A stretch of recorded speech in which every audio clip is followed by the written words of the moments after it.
અરે, કલ્પના કરો કે નજર પહોંચે ત્યાં સુધી ફેલાયેલો એક વિકરાળ સમુદ્ર છે. એકદમ ડરાવણો સમુદ્ર. હા, અને એના મોજા તો પર્વત જેવડા ઊંચા છે અને અવાજ એટલો ભયાનક છે કે કોઈના પણ કાન ફાટી જાય. હવે હવે કોઈ એમ કહે કે આ સમુદ્રમાં કૂદીને છેક તળિયે જવાનું છે. બાપરે. અને ત્યાંથી પેલા મોતી શોધી લાવવાના છે ને, રાઈટ? એક્ઝેક્ટલી. હવે સ્વાભાવિક છે કે 99% લોકો તો કિનારેથી જ પાછા વળી જશે. બિલકુલ. કોઈ જીવના જોખમે થોડું અંદર જાય. સાચી વાત. પણ જે 1% લોકો મોતની આંખોમાં આંખો નાખીને અંદર કૂદી પડે છે ને, એમના માટે ગુજરાતી સાહિત્યમાં એક બહુ જ અદ્ભુત શબ્દ છે. ચાલો, આ બાબતને થોડી વિગતવાર સમજીએ. એટલે આજના આ ઊંડાણપૂર્વકના અભ્યાસમાં આપણે એવા જ એક શબ્દ વિશે વાત કરવાના છીએ ને? હા, આજે આપણો વિષય છે કવિ પૂજાલાલનું અત્યંત પ્રેરણાદાયક કાવ્ય 11 મરજીવ્યા. અને જુઓ, આજના અભ્યાસનો હેતુ માત્ર કવિતાનો સારાંશ આપવાનો નથી હો. રાઈટ. કારણ કે સ્પર્ધાત્મક પરીક્ષાઓની તૈયારી કરતા લોકો માટે તો આમાં ઘણું બધું જાણવા જેવું છે. હા, કારણ કે માત્ર ગોખણપટ્ટી કામ નથી આવતી. એમસીક્યુ પ્રશ્નો માટે તો આપણે ફેક્ચ્યુઅલ માહિતી બહુ જ ધ્યાનથી સમજવી પડે. તો શરૂઆત કવિના પરિચયથી જ કરીએ. આપણા આ કાવ્યના કવિનું નામ છે પૂજાલાલ. સાહિત્યમાં તો તેઓ માત્ર આ જ નામથી જાણીતા છે. પણ ઐતિહાસિક અને પરીક્ષાની દ્રષ્ટિએ તેમનું પૂરું નામ જાણવું બહુ જ જરૂરી છે. એમનું સંપૂર્ણ નામ છે પૂજાલાલ રણછોડદાસ દલવાડી. પૂજાલાલ રણછોડદાસ દલવાડી. બરાબર. હા. તેમણે પોતાની બધી જ કૃતિઓ માત્ર પૂજાલાલ નામથી જ આપી છે. આ પૂરું નામ ખાસ યાદ રાખવા જેવું છે. હવે જો એમના જન્મ અને અવસાનની વાત કરીએ તો તેમનો જન્મ 17 જૂન 1901ના રોજ થયો હતો. 1901, હા. અને અવસાન 27 ડિસેમ્બર 1985ના રોજ. અને વતન વિશે વાત કરીએ તો તેઓ આણંદ જિલ્લામાં આવેલા નાપા ગામના વતની હતા. આણંદ જિલ્લો અને નાપા ગામ. આ ફેક્ટ્સ સીધા જ એમસીક્યુમાં આવી શકે છે. પણ જુઓ, આ માહિતી પછી એમના જીવનમાં આવતો એક બહુ જ મોટો વળાંક સમજવો પડે. વળાંક એટલે તમે વર્ષ 1926ની વાત કરો છો? એક્ઝેક્ટલી. 1926નું વર્ષ બહુ જ મહત્વનું છે. એ વર્ષથી તેમણે પુડુચેરીમાં આવેલા શ્રી અરવિંદ આશ્રમમાં કાયમી વસવાટ કર્યો હતો. અચ્છા, એટલે ગુજરાત છોડીને છેક પુડુચેરી જતા રહ્યા. પણ મને એ કહો કે કોઈ કવિ આમ આશ્રમમાં રહેવા જાય તો એની અસર એમના સાહિત્ય પર કેવી રીતે પડે? બહુ ઊંડી અસર પડે. આ સ્થળાંતર માત્ર ભૌગોલિક ન હતું. શ્રી અરવિંદના દર્શન અને અધ્યાત્મ ભાવની કવિ પર બહુ જ ઘેરી અસર પડી. એટલે જ એમના સાહિત્યમાં આટલો બધો આધ્યાત્મિક રંગ જોવા મળે છે. બિલકુલ. જો આપણે એમના સાહિત્યિક સર્જનોનું વર્ગીકરણ કરીએ ને તો અધ્યાત્મ ભાવ અને અરવિંદ દર્શનના કેટલાક બહુ જ પ્રખ્યાત કાવ્યગ્રંથો છે. જેમ કે પારિજાત અને પ્રભાત ગીત, રાઈટ? હા, એ ઉપરાંત શ્રી અરવિંદ વંદના, શ્રી અરવિંદ મહાપ્રભુ અને સાવિત્રી પ્રશસ્તિ પણ છે. પણ અહીં સૌથી મોટો અને સીધો પ્રશ્ન એ બને છે કે આજે આપણે જે મરજીવિયા સોનેટ ભણી રહ્યા છીએ એ કયા સંગ્રહમાંથી લેવામાં આવ્યું છે? અને એનો જવાબ છે પારિજાત. આ કાવ્ય પારિજાત સંગ્રહમાંથી લેવાયું છે. આ બાબત તો ખાસ નોંધવા જેવી છે. અને શું એમણે સોનેટ કાવ્યો પણ લખ્યા છે?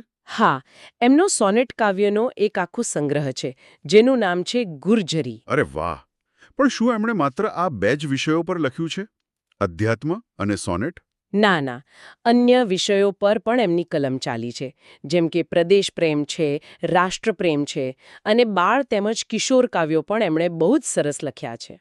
પણ જુઓ, મને અહીંયા એક બહુ મોટું આશ્ચર્ય થાય છે. શું આશ્ચર્ય? એક કવિ જે આટલા આધ્યાત્મિક છે, આશ્રમમાં શાંતિથી રહે છે, તે અચાનક આ મરજીવિયા જેવા અત્યંત સાહસિક અને ભયાનક વિષય પર કવિતા કેમ લખે? આ બહુ જ વ્યાજબી પ્રશ્ન છે અને આની ચર્ચા આપણે આગળ કરીશું જ. પણ એ પહેલા આપણે કાવ્યનું માળખું અને શીર્ષક સમજવા પડે. હા, સાહિત્યિક સ્વરૂપ તો સોનેટ છે. બિલકુલ. હવે સોનેટની બહુ ચોક્કસ વ્યાખ્યા છે. સોનેટ એ માત્ર 14 પંક્તિનું અને હંમેશા છંદમાં જ લખાતું કાવ્ય સ્વરૂપ છે. માત્ર 14 પંક્તિ જ? ન એક પંક્તિ વધુ કે ન ઓછી? હા, એ જ તો સોનેટની ખાસિયત છે. તો મને આ સોનેટ એક પ્રેશર કુકર જેવું લાગે છે. Pressure cooker? હા. એ કઈ રીતે જરા સમજાવશો?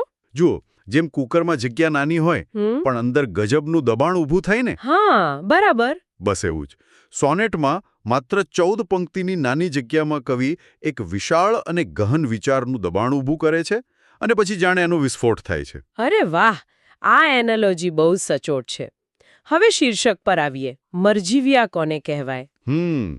એ શબ્દોનો અર્થ પણ બહુ જ રસપ્રદ છે.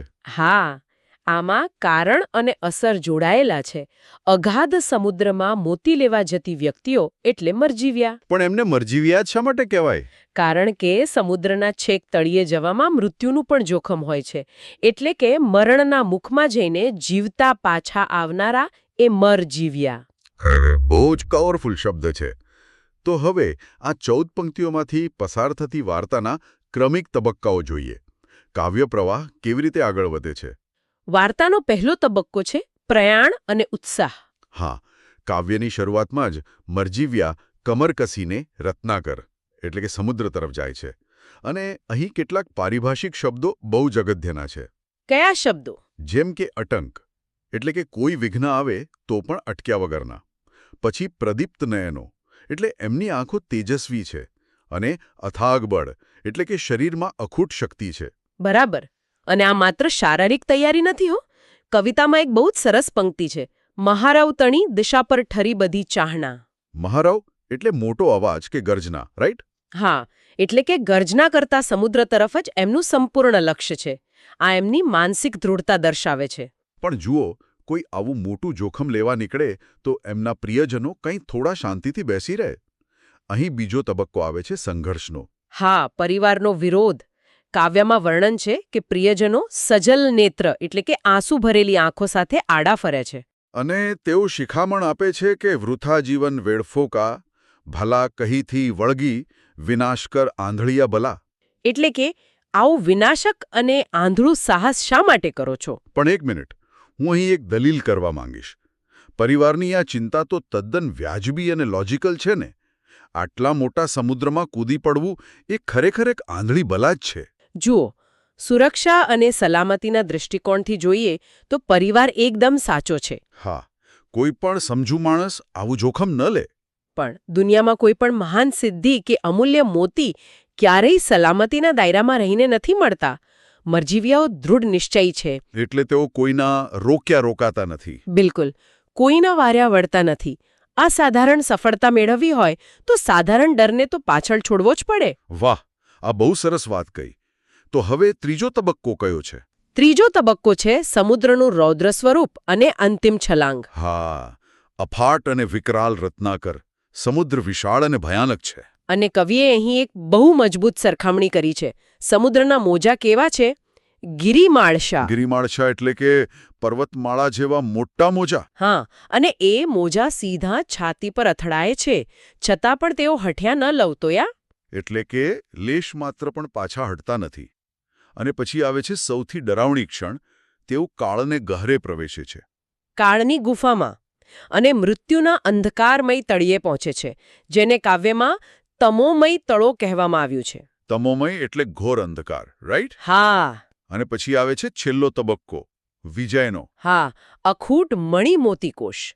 તેઓ ક્યારેય ન ખૂટે તેઓ મોતીનો ખજાનો લઈને બહાર આવે છે. અને અહીં સોનેટની 14 પંક્તિઓ પૂરી થાય છે. જો આપણે આને વ્યાપક સંદર્ભમાં જોઈએ તો આ સોનેટનો મૂળ ભાવ કારણ અને અસર પર આધારિત છે. એટલે કે કોઝ અને ઇફેક્ટ. રાઈટ. તો આમાં કારણ શું છે? કારણ છે જીવનમાં દૃઢ નિશ્ચય રહીને ભયંકર જોખમો સામે સાહસ કરવું. અને એની અસર? એની અસર છે મોતીરૂપી અખૂટ ફળ કે અતુલ્ય સફળતાની પ્રાપ્તિ. અરે વાહ! અને હવે મને પેલા વિરોધાભાસનો જવાબ પણ મળી ગયો કે એક આધ્યાત્મિક કવિ આવું કાવ્ય કેમ લખે. હા, કારણ કે આ માત્ર સમુદ્રની વાત નથી. આ મનની અંદર રહેલા ડરના અંધકાર સામે લડવાની અને આધ્યાત્મિક જાગૃતિની પણ વાત છે. બિલકુલ. અને આ વાત આજના યુગમાં પણ એટલી જ સાચી છે. ખાસ કરીને વિદ્યાર્થીઓ કે કંઈક નવું શીખવા માંગતા લોકો માટે. હા, કેવી રીતે? જુઓ, જ્ઞાન મેળવવાની આખી પ્રક્રિયા પણ એક અફાટ સમુદ્ર જેવી જ છે ને. અત્યારે માહિતીનો એટલો મોટો ઓવરલોડ છે કે પહાડ જેવા મોજાઓ આવે છે. એક્ઝેક્ટલી. પણ જે લોકો મરજીવ્યાની જેમ અટકી ગયા વગર ઊંડાણમાં જાય છે તે જ ખરા મોતી એટલે કે સાચું જ્ઞાન મેળવે છે. બહુ સુંદર રીતે તમે આને રિયલ લાઈફ સાથે કનેક્ટ કર્યું. તો ચાલો સોર્સ મટીરિયલમાંથી મળેલા તમામ મુદ્દાઓનું ટૂંકમાં પુનરાવર્તન કરી લઈએ. આપણે કવિ પૂજાલાલ રણછોડદાસ દલવાડીને જોયા, જેઓ આણંદના નાપા ગામના વતની હતા. હા, અને 1926માં પુડુચેરીના શ્રી અરવિંદ આશ્રમમાં ગયા. એમનો સંગ્રહ પારિજાત, જેમાંથી આ કાવ્ય લેવાયું છે. અને સોનેટનો સંગ્રહ ગુર્જરી. સાથે જ આપણે સોનેટનું માળખું અને સાહસની કથા પણ સમજી. બિલકુલ. આ બધું જ પરીક્ષાલક્ષી અને જીવનલક્ષી જ્ઞાન છે. તો અંતમાં એક વિચાર પ્રેરક પ્રશ્ન મૂકતો જાઉં છું. કવિતાના મરજીવિયા તો સમુદ્રમાંથી મોતી લાવ્યા, પણ આપણો પોતાનો એવો કયો અફાટ સમુદ્ર છે? એવો કયો ભય છે જે આપણને રોકી રહ્યો છે? અને જો એ ભયને બાજુ પર મૂકીને આપણે એમાં છલાંગ લગાવીએ તો આપણા જીવનનું અખૂટ મોતી શું હોઈ શકે? બસ આ જ વિચાર સાથે આજના આ ઊંડાણપૂર્વકના અભ્યાસનું ઉત્સાહપૂર્વક સમાપન કરીએ. બિલકુલ. આવજો.